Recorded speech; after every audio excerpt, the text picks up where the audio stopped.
thumbs through the middle, fingertips on the outside. Start quite low on the chest, okay? If they've tried to, because in A&E what we would always say is removal of necklaces, earrings, anything along those lines. If they've tried to put them back on, just take them off, because we don't want them pressing against the skin and causing any pressure areas. Start quite low on the chest. I'm going to do a nice scoop up and under. I'm looking to get the chin as close as I can to the edge of the chin piece. Does that feel like I'm strangling you? No, not at all. Because it looks it. No, but it does though, doesn't it?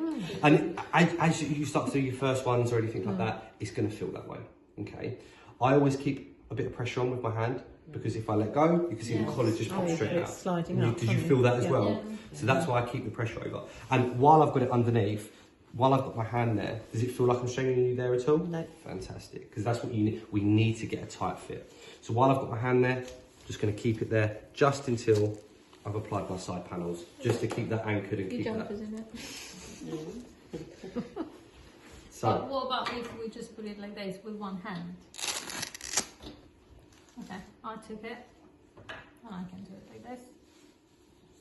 And then so what I would say go on the is other side and do the other side. we've not got the chin in the right position. No, it's not, because it's going under my ear. See how far front it is. So that's where we're going to alleviate that. So if you can, try and get two hands on, straight underneath, and that's where we want the chin Keep there. your head still, Penny. Okay. Just because that'll give you the best control to get, because what you're going to find is we need to get the chin here, because later on when we go to do our tightening, which is the third and final step, which we'll go through in a minute, that's going to give you the foundation to tighten it really nicely. Whereas if we leave loads of space, it's going to make your tightening a lot more difficult. That's the only thing. So that's to get you the foundations for a really nice fit. So up and under. Sorry, Penny. Getting on to keep strangling Penny. She's going to kill me at the end of this. There we go. Stage one done. Loosely fitted the collar. Okay, so we've kind of got the foundations there. Stage two is sizing the collar in terms of height. Something that would realistically only be done on the initial fit of the patient. You guys won't need to do this on a day-to-day. And what we look to do with this is almost I would always grab the stem of the collar, so this green area at the base next to the dial. And what I'd be looking to do is almost hold that against the sternal notch. So that almost that bony area at the top of the chest.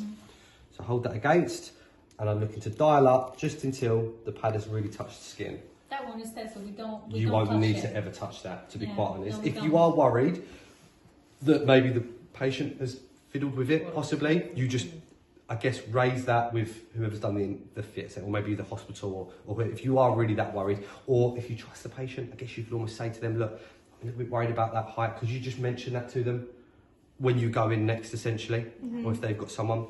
But that's what, because all that's going to do now, that is the height. So when we